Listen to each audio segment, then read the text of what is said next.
Hello everybody, welcome back for another video. Hope you're all doing well and that you're all having a great day. To start things off, Binance, the world's largest cryptocurrency exchange by trading volume, is soon to launch futures trading.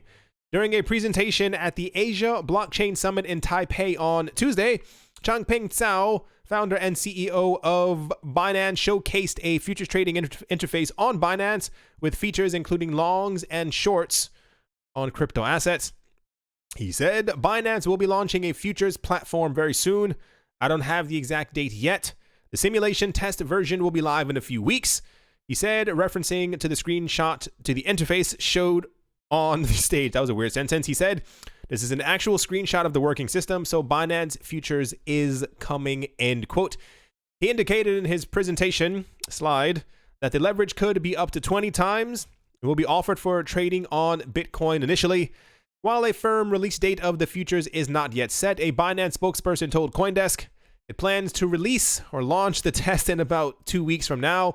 The future trading feature, comes after the firm rolled out margin trading on the platform last month. Margin trading will roll out to all users around the 11th of July, give or take. And then the futures testnet will come about a week after that. Here's an actual screenshot for the thing that they're looking to launch. This is right on the back of the news that we had that the people from TD Ameritrade have been approved for their Bitcoin futures, and the people from LedgerX have also been approved for their futures. So it appears that Binance is also going to be launching what it appears to be their own Bitcoin futures platform. There's no specification as if this is going to be in physical Bitcoin, but I would assume, as this has not launched on Binance Jersey, which is their fiat platform, and it's going to be launching on Binance, that this is probably also going to be a physical Bitcoin futures as well, i.e. the actual Bitcoin itself is going to be passing back and forth with a, 20x margin trading. That's absolutely insane. Very fascinating to see the growth of the cryptocurrency space. Yeah, I don't know if this has had any, I mean, it could be. Bitcoin is up by almost 15% right now. I don't know if this has had any direct influence on the price of Bitcoin. It could very well be. Binance is huge. They're looking to expand even further. They're also opening up a whole bunch of other crypto exchanges in other places. They just announced that they're going to be launching Binance US, which is going to be a legally compliant Binance platform within the United States. So I assume that they're also probably talking to regulators about being able to also launch this within the United States as well, which would be absolutely redonkulous. But without further ado, let us move on. Next up, Goldman Sachs is in the news. Exciting! Goldman Sachs is researching tokenization and looking into the potential of blockchain technology to disrupt traditional financial services. According to the investment bank chief's operator, David Solomon, in a recent interview with the French local news outlet known as Les Echos, Solomon says stablecoins are the future of the international financial payment system. When asked if Goldman could play a role in the distribution in the industry, Solomon said it's a given. He said, absolutely. Many people are looking into this direction.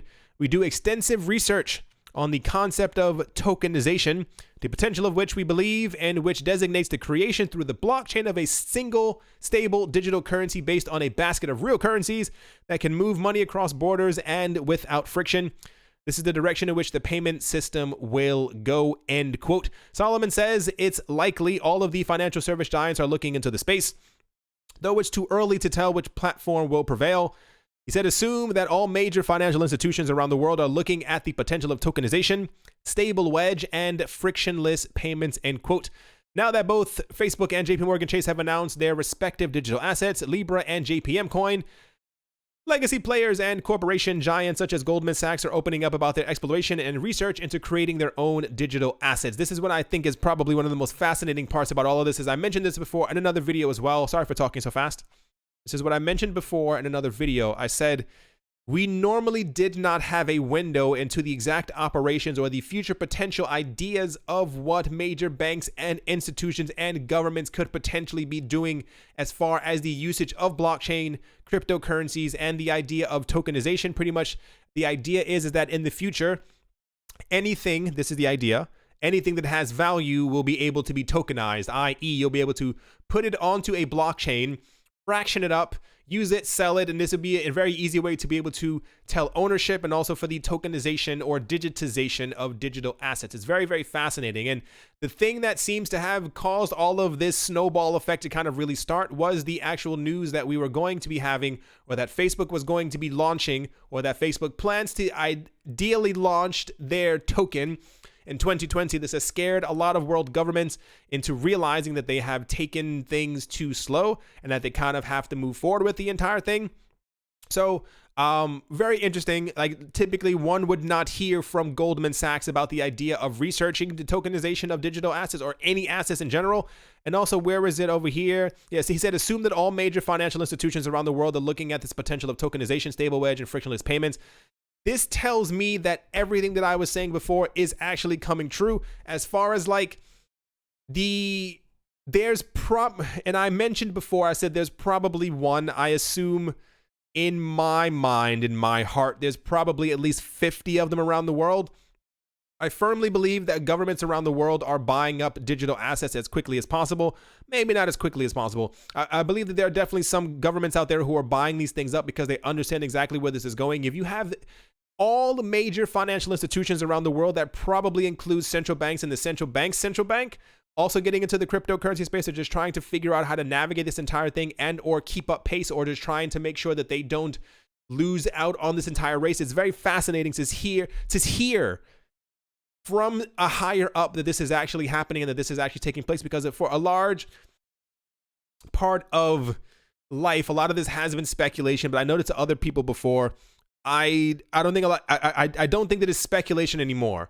When you hear all the fervor and the energy that all these governments and whatever are having about the launch of Facebook and how anxious that they've become, and the fact that they're now, this is like the 5th time since Facebook announced their coin that they're coming out for it, telling us exactly what's going on, and that they're looking into it, they're doing so and so. They're talking about digitization and token. That was a difficult word, and tokenization as well.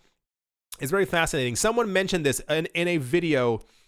It had to be a couple of days ago. I found the article, took a screenshot of it, and finally opened it.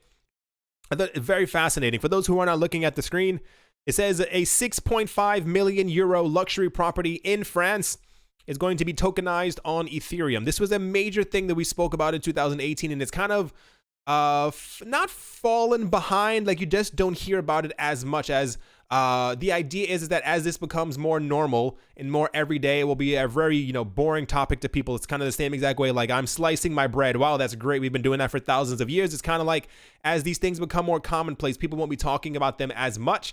And I think it's also, I don't know. I think maybe people just may not want to hear about the tokenization of items because it may not be as fascinating to them, i.e., people are like, well, that's not a coin I can buy, so what am I supposed to do? The idea is, and this is what we had last year as well, and it unfolds into so many areas and different levels that it's going to completely change the world, even though it may not seem like it at this moment from the topic of it, that a luxury property in France is going to be tokenized on Ethereum. Great, wonderful, that's awesome.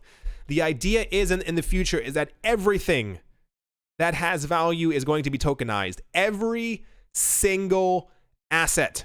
This is the idea, that everything will be able to be tokenized, i.e., a couple of weeks ago, I believe there was I want to say Andy Warhol, not too sure. There was a painting from a famous artist, I'll say Andy Warhol, that was tokenized. I think it was fractioned to, I want to say 100 or 1,000 pieces, and it was sold, not, they didn't cut up the painting, but it was sold digitally on the blockchain, and it was a way for people around the world to not have to sign certificates and say, you get a piece, you get a piece, you get a piece. It was all done on a blockchain automatically. These people had equal fractions of this cryptocurrency. So the fact that someone, or rather, this is also the second time that this has happened. We had major news like this before, once again in 2018, that within New York City, someone had tokenized properties somewhere in Manhattan. Now, I don't remember exactly where it was, but the idea is that if you tokenize it and it costs $6.5 million, and if one person can't really afford that $6.5 million at the exact same time, you can have 1,000 people who all put in, what is that, 6,500 each? So they each then own an equal share of that property. You can obviously buy more shares if you want, but the idea is that other people who do not have access to that market will also then be able to do so as well. This opens up an entirely new world for people in the future. This is going to happen within the next 2 or 3 years. It's going to be everywhere. For people who don't have 6.5 million, for people who don't even have 600,000.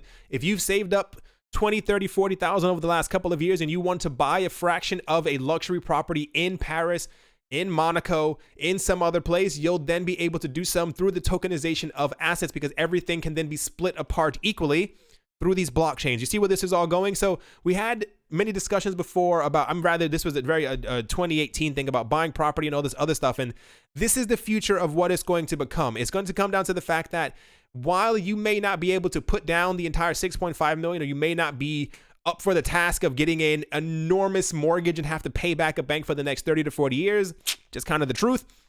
You'll simply be able to do a fractional thing such as this. And the even more important, okay, here's where it gets very interesting. So with the tokenization of everything, I get so excited by this because I love investing, obviously, but I love the idea of everyday normal people also being able to do into this. Like, realistically, normal people don't have 6.5 million to be able to buy a property in Paris. Not a thing. But it's incredibly easier for a lot of people in different countries to be able to save up 6,500 and to buy a fraction, like you still then own a fraction of a luxury property in France. What it gets really interesting with is that, let's say this property, 6.5 million, was rented out. You know, people are renting it. It's like a vacation holiday place. It's on Airbnb. Typically, normally, based on numbers that I've seen before, this is just me, this is how I've done numbers and stuff like that, is that for a place that costs around $1 million, you can typically rent it out between $4,500 and $5,000 per month. This is kind of the numbers that I've seen floating around from other places that I've looked at, just throwing numbers out there. You have a $6.5 million place that can be rented out, let's say realistically, for about 25, maybe 30,000 per month. For those of you who don't think that's a real number, I promise you it is. You can Google it right now. There are many places in New York City, in Paris, in London, in Tokyo that are definitely renting out for $20,000, $30,000 per month. The point is, if that place is being rented out per month and you have a tokenized fraction, you are the owner of that. It is on the Ethereum blockchain. It is showing you own part of this as people are paying their rent. When people are paying their rent and it's digitized, and we move to a more digitized world, and these people are paying out their money, the moment that they pay their money, and because payments will be instantaneous, you will also then receive, should you so choose, to be paid out in Ether or XRP or Bitcoin, to have that money go directly to your Bitcoin account wherever you decide to have one immediately. So imagine a world where you don't have to be a millionaire to own fractions of $1 million property. And the moment that these people are paying rent, you will then receive rent every single month automatically from the people who are renting out this place, regardless of where they might be or where they come from. But you will still get that money every single month in your account because of what you have invested into. Where this gets even more interesting and fascinating for me is the idea of tokenizing self-driving cars. We spoke about this also in 2018. These were very 2018 topics, as this was becoming a really major thing. The idea is that in the future, people, future-wise, people will have self-driving cars. And the idea is that in the morning when you wake up, you can go to your app, tell your phone, hey, open your door in about 15 minutes. This is when I'll be downstairs. As you're walking out of the building, walking out of the house, a door will open up. You get inside of it, a self-driving car. Tell your phone or speak to your car, hey, I'm going to work. It'll drive you to work. When you're in work and your car is just sitting outside, not doing anything, you'll be able to simply tell your car, hey, go drive around, go pick up some people, because it's also integrated with the Lyft or Uber or the Tesla self-driving app, and your car will be able to be a taxi while you're actually at work, and your car will be able to pick up people, and you'll look at your phone and you're receiving real-time payments from people who are using your phone as a taxi, or Uber, Airbnb, whatever you Lyft, whatever you kind of want to call it. You're getting money while you're at work from your car, who can then still pick you up from work. You say, okay, I'm getting off of work in 5 minutes, be downstairs. Your car then finds you once again. You get inside of it. It's self-driving. It self-drives you home. And when you're at home, not doing anything, you tell your phone, once again, you type into it, go pick up more people. And while you are sleeping, your car is still making you money. The more even fascinating part of this is that you'll be able to also do this if you can't afford an entire car, because everything will be tokenized in some sort of way. You and 4 of your other friends will be able to buy a Tesla self-driving car in the future that is going to cost $30,000. Split it up between each of you. That's $6,000 each. You each put in $6,000, and you tell that car 24 hours a day, drive around, pick people up. You're now an Uber. And every single time that you pick someone up, every single time that your car, all of you has a passenger, you look at your phone vibrates, you will receive a payment from that person who took and used your car as an Uber because it's self-driving and you don't have to do it yourself. Imagine a world where everyone has access to this, where everyone can be a part of this system, where you don't have to be a millionaire to buy anything. You don't have to put up $30,000 to buy a car that you have to then drive yourself. The car will be self-driving, and $30,000 was even an example. It's also widely believed that in the future, cars will become a lot less expensive as robots are making them, and as there's no, I can't, like, as the technology becomes cheaper to make them self-driving and to have all the other stuff that's around them, that cars will also become a lot cheaper. 30,000 was just kind of the number that was thrown out there. So imagine this world where you don't have to put up all this money to be able to buy part of a luxury property in another country, or to be able to buy a luxury car. You and your friends can split it, and 24 hours a day, that car can go and drive around itself, picking up people. Even more important, I mean, especially when cars have, like, you can set up like cameras and stuff inside of them. So should someone damage your car, that video feed automatically gets sent to your insurance company, who then knows, okay, this was not your fault, I'll definitely pay out, and so and so and so. It's just it's awesome. All of it. Every single bit of it. And this is what the world is moving towards. I think this is happening more for like luxury things at the moment, but this is definitely going to be where we're going to live in a world where everything that has value is going to be fractionalized in some sort of way. And this is why we're seeing this very big push towards the tokenization of things. And this is why the people from Goldman Sachs were like, yeah, this is definitely how the world is going to work. Like, you'll be able to own fractions of luxury property around the world for a fraction of the cost. So even just normal property, you and a couple of other friends won't have to just sign a contract and hope that you all keep your word. It'll be written on a blockchain, and you'll receive your payments every single month. Everything is going to be digitized.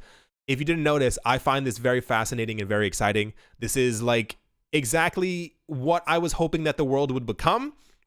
And I'm glad that I'm seeing it this way, because I've seen a lot of people before, especially years ago when I wasn't even into cryptocurrencies. I was very into traditional finance, and I was, in assets and what have you, stocks and bonds. And people were telling me that, I don't have $1 million to put into stocks. And I would try and tell them, well, you don't really need $1 million, you need 1,000, and, you can try and trade, or you can kind of just really choose, blue chip stocks. And they would be very discouraged because you can't really enter this space. But in the future, you will be able to save up some money. Like everything, imagine things that you own right now being able to make you money as you sleep. Like, not even like other investments or even cryptocurrency. Like, imagine your car being able to self-drive around and pick people up. It's a very fascinating thing, especially, whatever.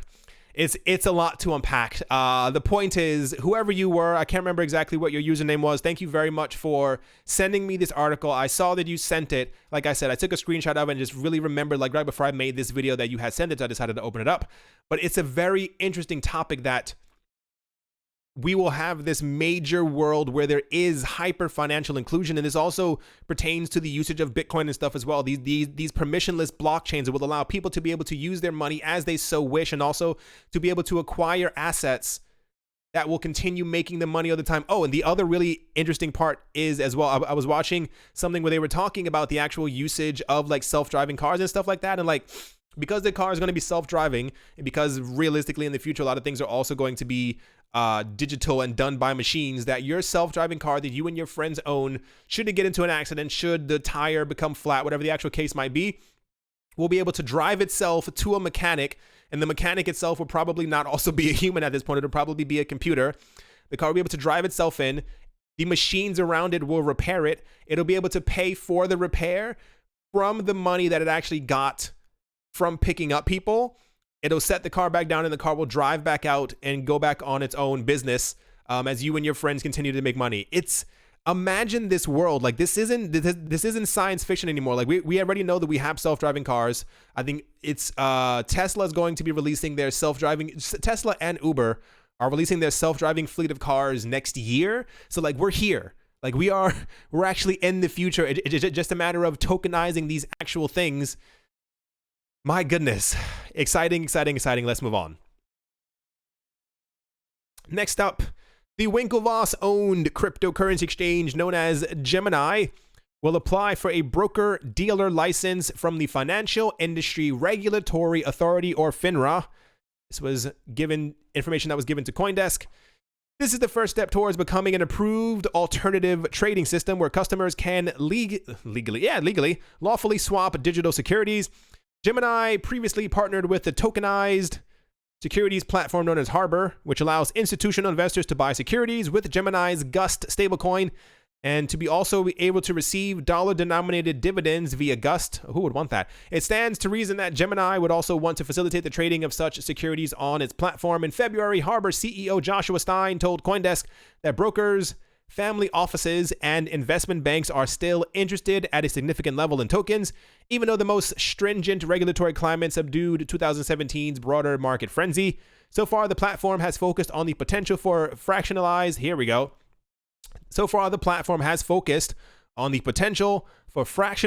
real estate and startup equity, though its sole real estate deal fell through in April.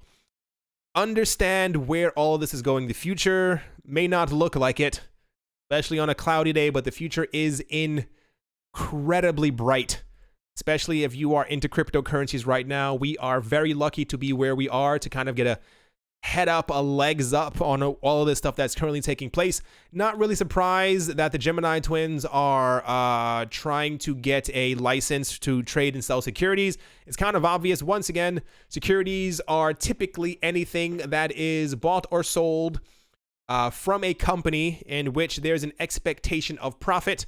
It is typically stocks and bonds. It can also be real estate as well. It can be anything where you expect to make a profit. That's kind of the ideal logic behind the U.S. securities classification.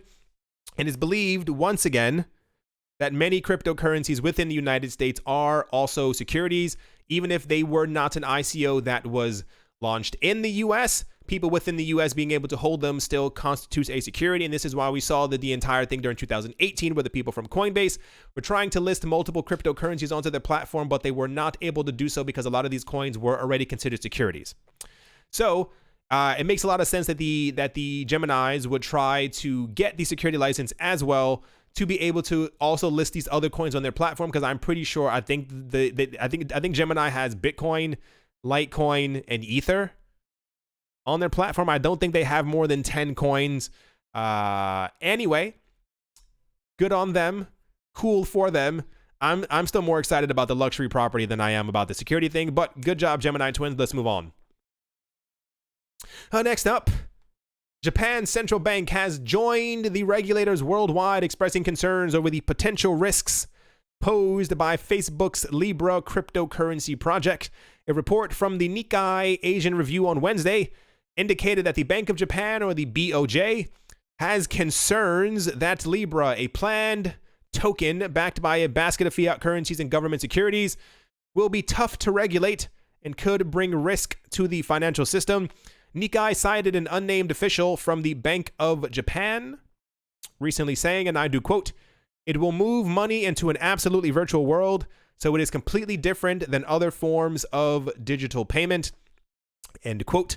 The report suggests that by linking Libra to more than one national currency, Facebook may be trying to avoid undue control from any single nation's regulators. For those who don't understand what that means, instead of Facebook coin being linked one-to-one with the US dollar, the people from Facebook are linking the value of Facebook coin to multiple different currencies around the world, and also they're also buying up securities and government bonds from multiple countries around the world, so that there is a bit of a flexibility as far as the value, so that should one currency collapse, they have 99 others to kind of fall back on.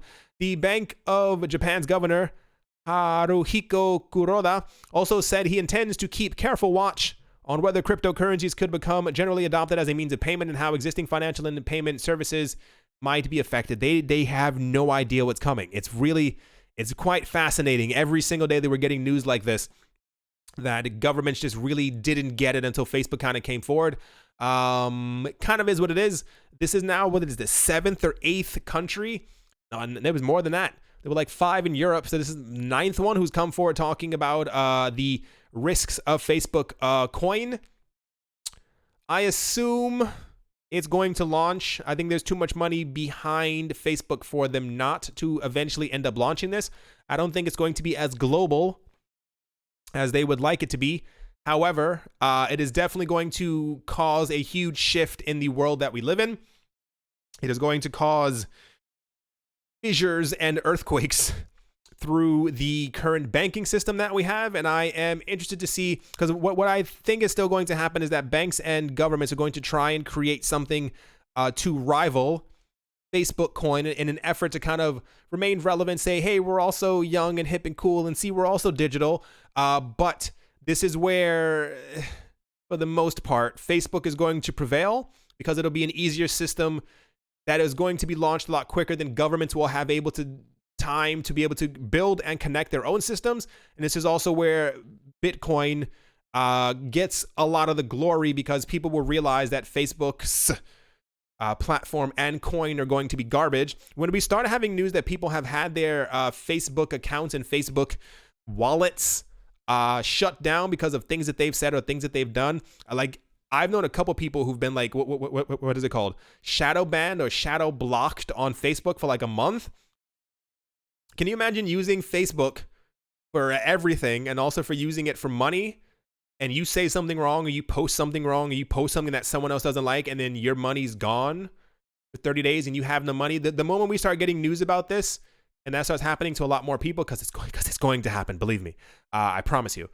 This is where Bitcoin will kind of continue to retain and also maintain and push forward in its position as a major cryptocurrency. But I like hearing about the anxiousness of governments when it comes to cryptocurrencies. But yeah, let's move on.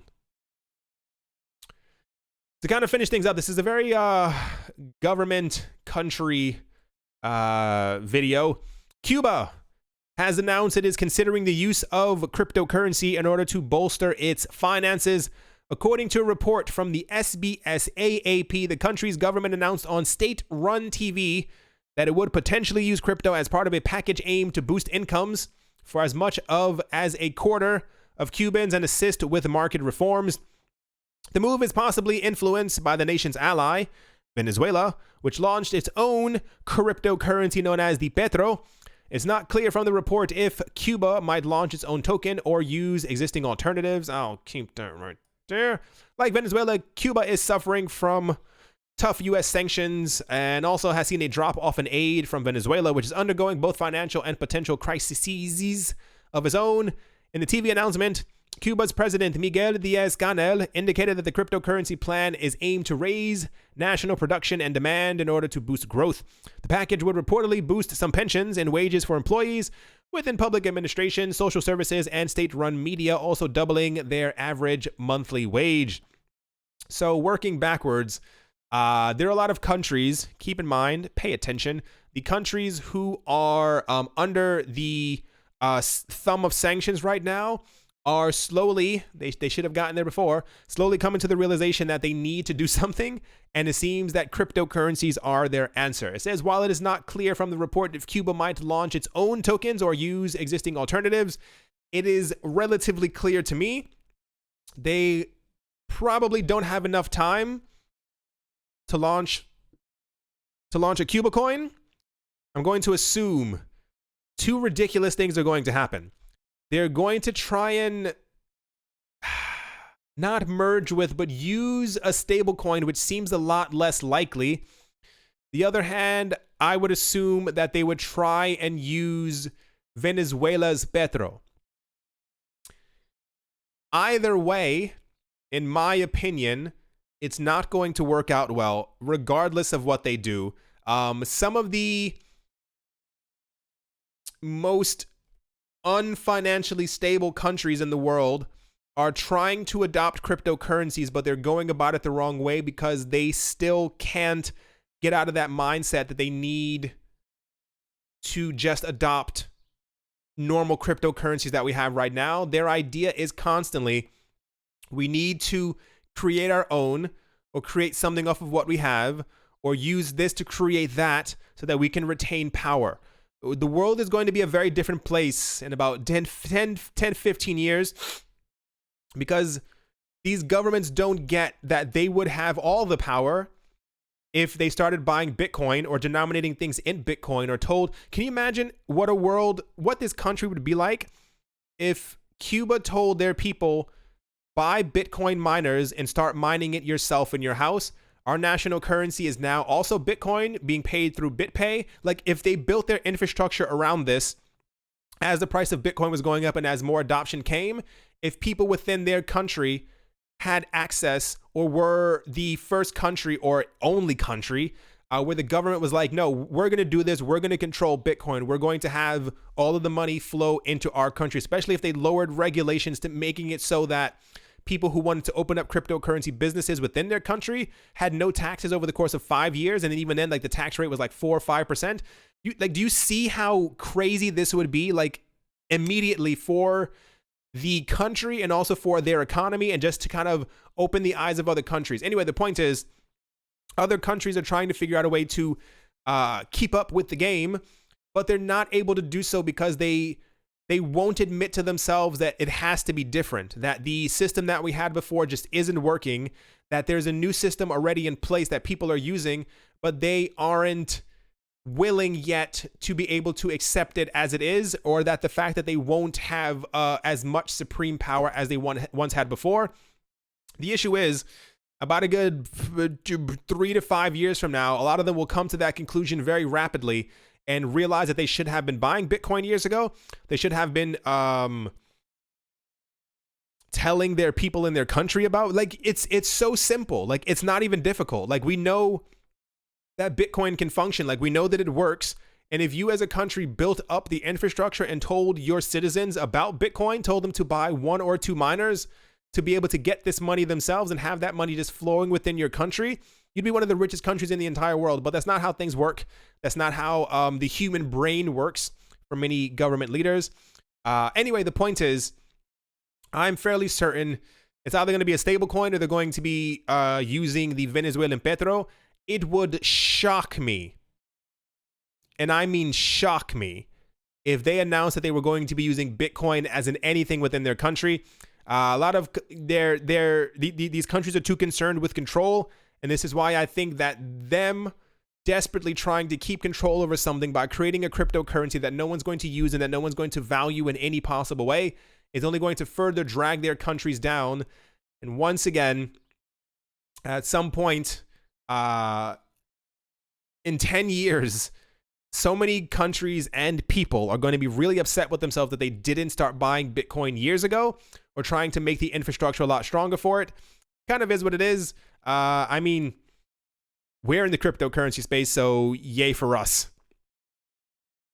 As always, a very special thank you to my Patreon supporters: Mechanic, Anthony Charles, Nick Mangialavori, Arthur Yaku, Minting Coins, Jim Gardner, Jeremy the Photographer, Tom Sucks at Basketball, and Sam Skips Leg Day, Paxis, Vlad the Impaler, Cody, RF Dusty, Richie Rich III, Nick Kanaya, Setsuna, Nicholas, One Earth, One Peace, One Love, Crypto Artist, Cole D3D, Clara T. Snowden, Jeffrey Ramsey, Amy Starsheen, Yasha Harari, Rai, singer-songwriter Mike Savitz, Carl Birchenoff, Mohan Maroney, Crypto Joe, Wise Night Owl, Jared Schneider, L. Doug, Brady Niels, Crypto and Beer Shipmate, Adobo, My Keto Kitchen, Professor Wally from Gunbot University, Auspicious Agile and Blockchain, and Kyle Chasse.